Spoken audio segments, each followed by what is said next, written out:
Good. Excellent.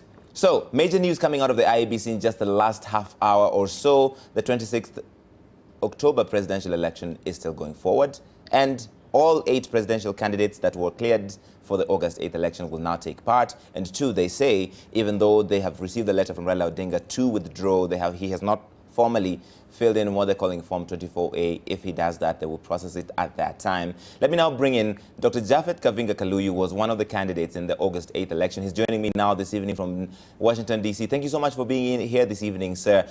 You are running one more time. Can you confirm that? Say that again. Are you running in the 26th October election? Yes, sir. Thank you so much for having me in the first place. And I want to say hello to the entire country and to thank them for being patient at this difficult time. Yes, we will be going forward with the election on 26th. And I'm thankful to the judge and also Ekuru Court who was able to file this case, and it was able to succeed. Why are you running? Didn't you concede defeat and congratulate President Uhuru Kenyatta? Definitely, I want to correct that record, Larry, and thank you for working hard on that particular day. I know you worked day and night. It comes to the territory. So we were very happy with your reporting. Now, on that day, I did concession, and I would like Kenyans to go back to the clip because I've gotten a lot of text asking me whether I conceded. I conceded, and I said the 2 candidates, those who are 7 million, I had no way of achieving 7 million.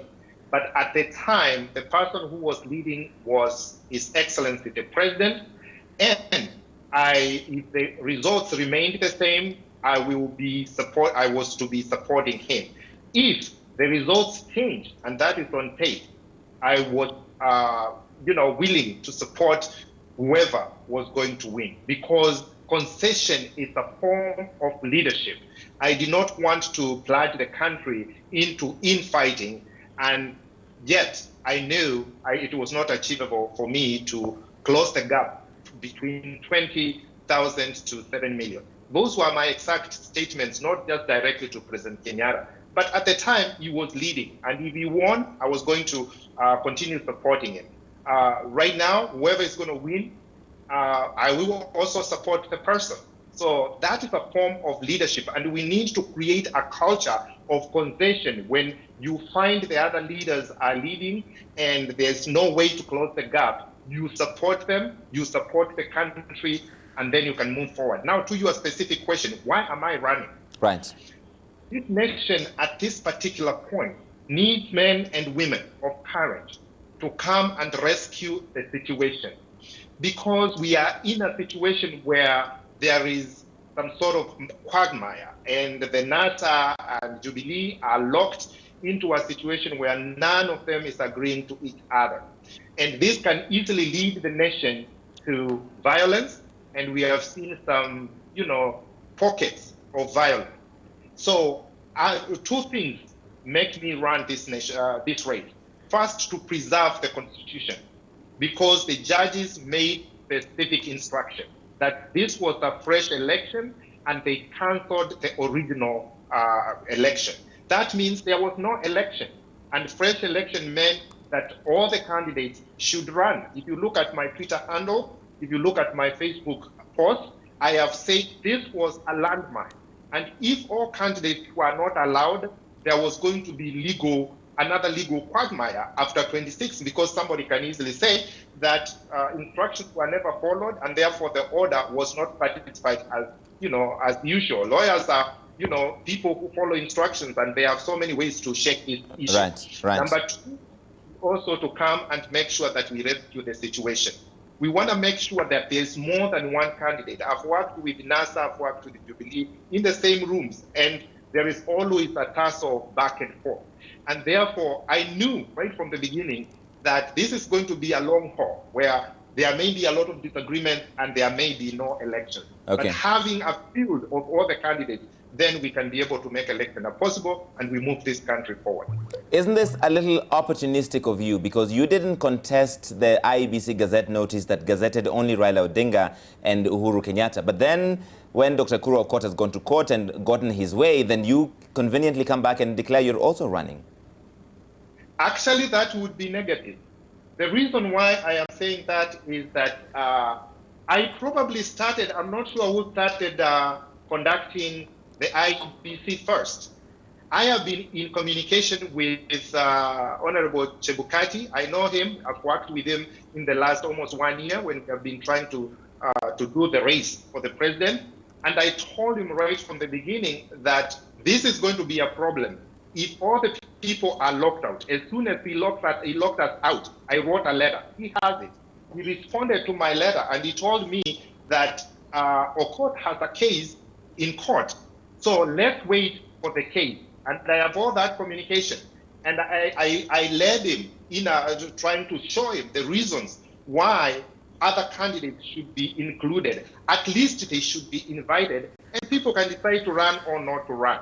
So because of constitutional crisis, I was there from the beginning, making good judgment. And this is not also opportunistic, and thank you for the question, because I can clarify to the country. Right. Because if you look at my Twitter handle, Larry, you can see from the beginning I've advocated aggressively on this issue of other candidates. So it is not opportunistic because the country needs men and women of courage to come and rescue their own country. And I'm ready for duty to do that. What if there is no election on 26th October? So if there is no election of 26th of October, I'm sure there's going to be other measures, constitution, that we are talking of the new nominations. There are processes in the constitution. What happens if the constitution does? The election does not happen. So we want to concentrate on the 26th, not if or buts. But I am pretty confident that after 26, this country will move forward, will move on, and we can be able to rescue the ailing economy. We can be able to subdue the oncoming drought due to lack of rains and all that goes along with it. The debt is going rampant. We are losing money as an economy. Tourists are scared. Countries are assessing whether to do business with us. So there is a big problem here that the national convergence and people of leadership needs to come together and see beyond just a simple presidential race, pull their weight in making this nation a success. Because without the nation and a win, it means nothing. Without a country, and to win means nothing. All right. Stay with me, Dr. Kavinga. I just want to take a really quick break. We'll come back to you, and we'll be joined after the break with Abduba Dida, who is also running for president of the Alliance for Real Change. Welcome back to Sidebar. We are speaking about the fresh presidential election slated for 26th October, which the IEBC just told us in the last hour is going on with all 8 presidential candidates. So far, nobody has failed in Form 24A, which is a formal withdrawal from the race. That's still going on. I've got from Washington, D.C. with me Dr. Japheth Kavinga Kaluyu, and now joining me in studio is Abduba Dida of the Alliance for Real Change. Thank you, gentlemen, both for being here. Can you confirm, Mr. Dida, you are running again? Procedurally, yes. You know, what we have in the media could be misleading, but I'm confirming that when the chairman IEBC gazetted 2 names, I wrote to him questioning why he did that. And I clarified to him that this is not a rerun, but this is a repeat election. And he wrote back to me that the team of lawyers in his office are basing the decision on a 2013 verdict. In his letter addressed to me, he indicated that there is a petition, there is a case in court by Kuru Okot, asking for the interpretation of the law. What is a repeat election and what is a rerun? Right. And it was clear today that this is not, there was no election. Things were not done the right way by IEBC on August 8. My perspective was the mistake was done by Jubilee presidential candidate, and we also blame the NASA presidential candidate because they all were arguing of, I went to the server, I saw somebody, what? Nobody should have access to that. But the courts, the Supreme Court gave a verdict that we are not blaming the petitioner, we are not blaming the person declared the winner, but it is IEBC that we are blaming. Because the Supreme Court specifically said that the third respondent, being Uhuru Kenyatta, had no share of blame at all. Yes. They were innocent in that process, at least according to the reading of yes. that. Yeah. So if this election happens on 26th October, you will be on the ballot? I am. You are on the ballot? The chairman confirmed to me after writing to him. Yes. Immediately the verdict was given, I got a copy of the decision by the High Court today, and we wrote a letter as a party. And the chairman called, confirmed that we are there. Some people say the way to get out of this current stalemate is to have Raila Odinga and Uhuru Kenyatta meet, the two of them, and agree on the way forward.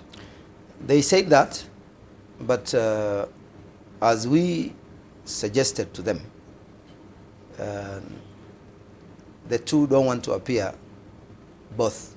They cannot go. You know, we said, those who want the two to be there are the supporters of the two. Jubilee guys will say, oh, Uhuru should be there. Raila has withdrawn. Oh, fine, we don't care. We will declare our candidate the president.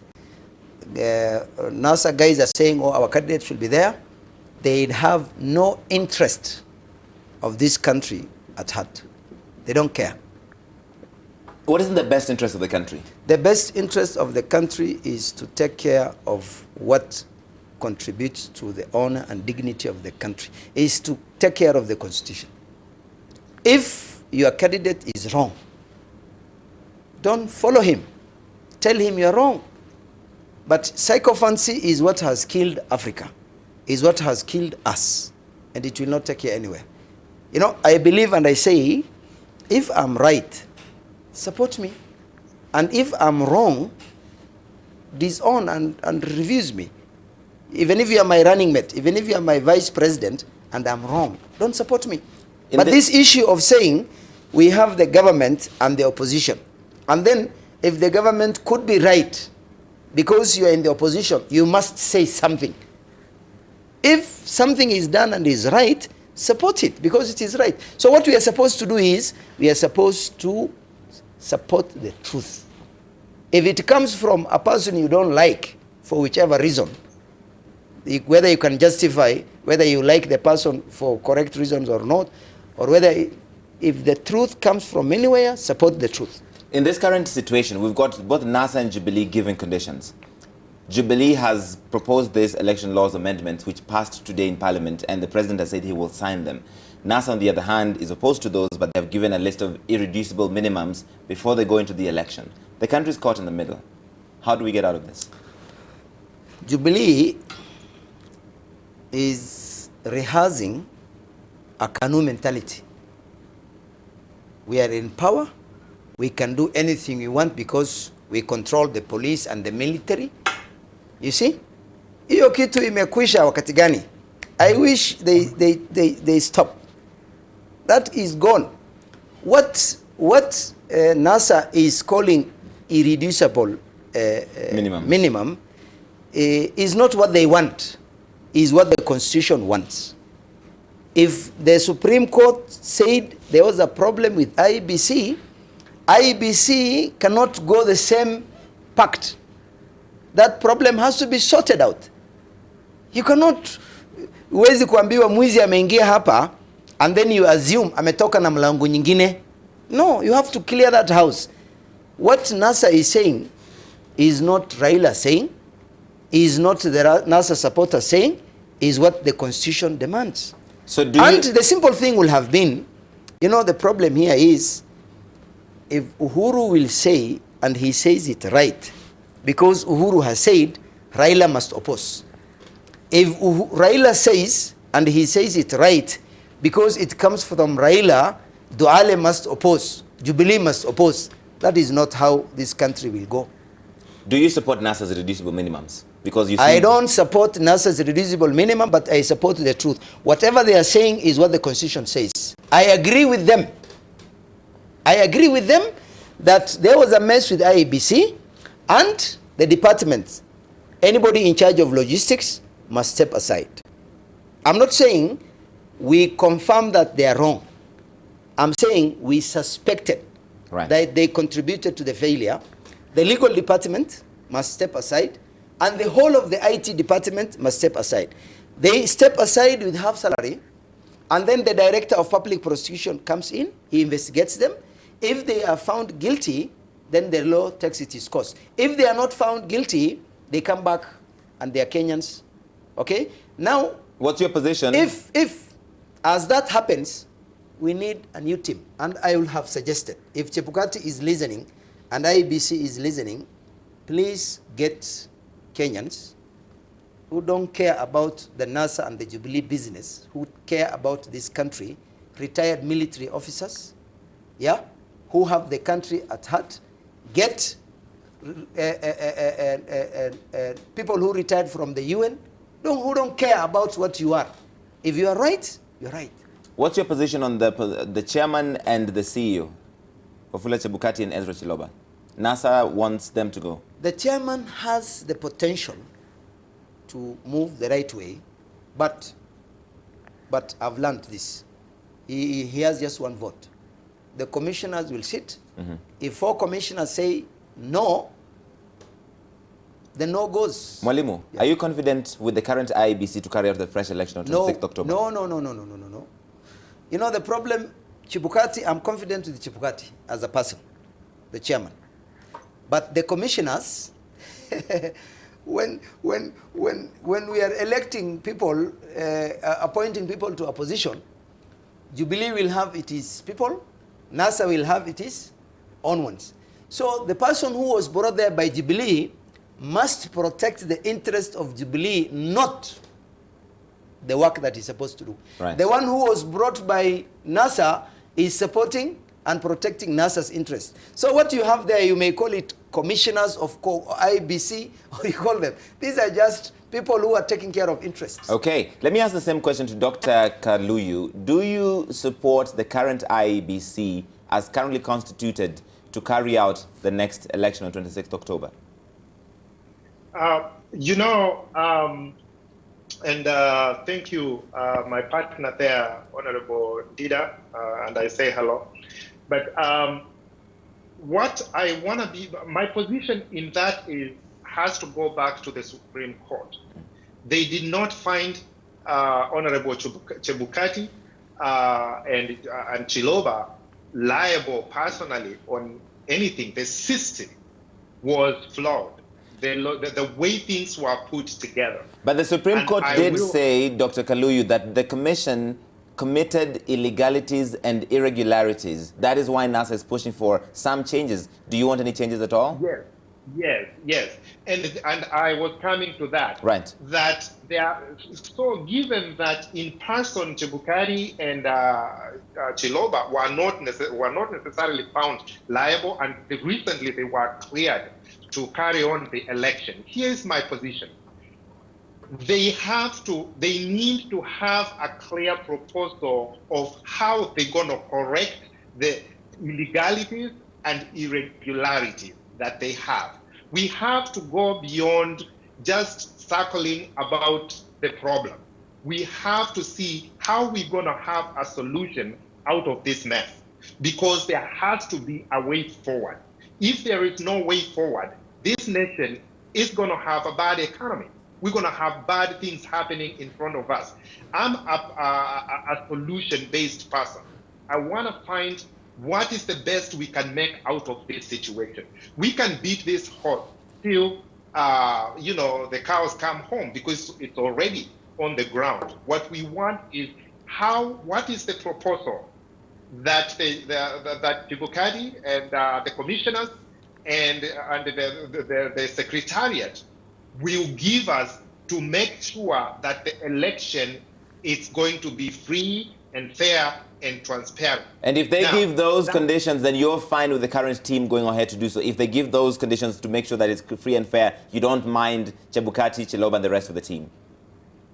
Yeah, if there is a good watertight process that we can always assess, evaluation, there is what we call program evaluation and assessment, given correct metrics, then we can be able to go forward. Okay.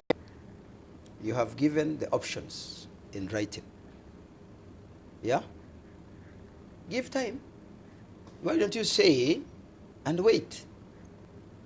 Sasa ukitupa mawe, vunje duka, uibe, what have you changed? You know, this practice should stop.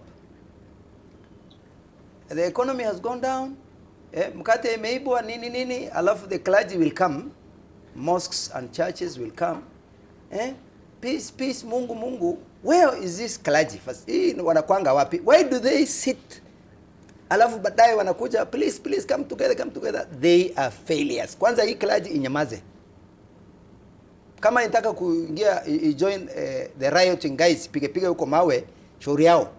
But let them not think that they are from the sky, always the last minute when things have gone. If it is behavior, if it is character, if it is immorality, if it is good conduct, it is their work. This is an indication, and I said this several times, that they failed and they failed. Mambo ya kukimbia na kusema kujeni hapa tunagawa, kwanza wao wanyamaze. Please, wewe ni kama ni imam ya misikiti ama pastor manini, you failed, nyamaza, kakando. Now, how Raila and tear gas, it will not improve anything. You know, there is this thing that says we are all mad. It's only that we are controlling our madness. Unaona, ukianza kitu kidogo, there are so many jobless and idle Kenyans. The demonstration will have been good if you peaceful. It is done in many countries. It is done in Europe, in America, and anywhere. Right. Watu wanatoka kwao, they come, they have a written document, they give, they go back with respect. Lakini mambo ya nipige tiagas. Tiagas imenunua na pesa yangu mpaka nipige tiagas siweto kwani wewe ni binadamu. You know, that is not good. Do it in a mature way. Okay. Na hawa polisi, I don't think whether hawa ni human being ama nini. You know? Okay. Mimi kwa unauliza watu why do you fight after scoring game? Why do you fight? Alafu anakuambia si tumekuja na mawe. Yeah. Hii mawe sasa turudi naye. Lazima turushe mentality ya polisi. Okay. Sasa mtu kama Matiangi jameni, with all the knowledge he has and kwa nini ana withdraw security ya Raila? And look at the mess he's causing himself. All right. You know the problem really quickly, did I am out of time. The problem is, I went to the Ministry of Foreign Affairs. Yes. And I told them, I'm traveling out, and Kenyans somewhere are waiting for us. We need the due respect. The person in the Ministry of Foreign Affairs thinks that he is working for Jubilee, not for Kenya. Matiang'i thinks that he is working for Jubilee, not Raila. If you are a cabinet secretary, as much as the government in power is Jubilee, you are serving Kenyans. Okay, great. Only 10 seconds, Dr. Kaluyu. No reforms, no elections is NASA's message. They will be protesting every day from next week. Your reaction to that as we wrap up? Well, it is the culture or just directly demonstrations. They are enshrined in our constitution. It's freedom of expression, chapter 4, freedom of expression and all that goes along with it. The problem with that is when it turns to be violent and consistently turns to be violent, destroying property and disrupting people's lives. That is where it becomes a problem. When it happens again and again, it becomes a culture. Okay. So that people don't know any other way. All right. So I am saying So I'm saying that the demonstrations can be shaped. They don't have to be violent. All right. As soon as they become violent, they need to be controlled, and we need to be able to move the country forward, trying to make sure that democracy works the way it's supposed to be. Wonderful. In the Constitution. Dr. Kaluyu, many thanks from Washington, D.C. this afternoon in your time zone anyway. Thank you for coming in. And Abduba Dida, all the best to both of you. We look forward to seeing you, a lot of you, in the days ahead leading up to the 26th October. Okay, we're going to take a quick break right now on Sidebar. The news is up next. At 10 p.m., Miguna will be here, Alice Wahome, Charles Kanjama, Lilian Mahirizaja, the former IEBC Vice Chair, and we've also got coming on Gladys Wanga. We'll see you at 10 p.m.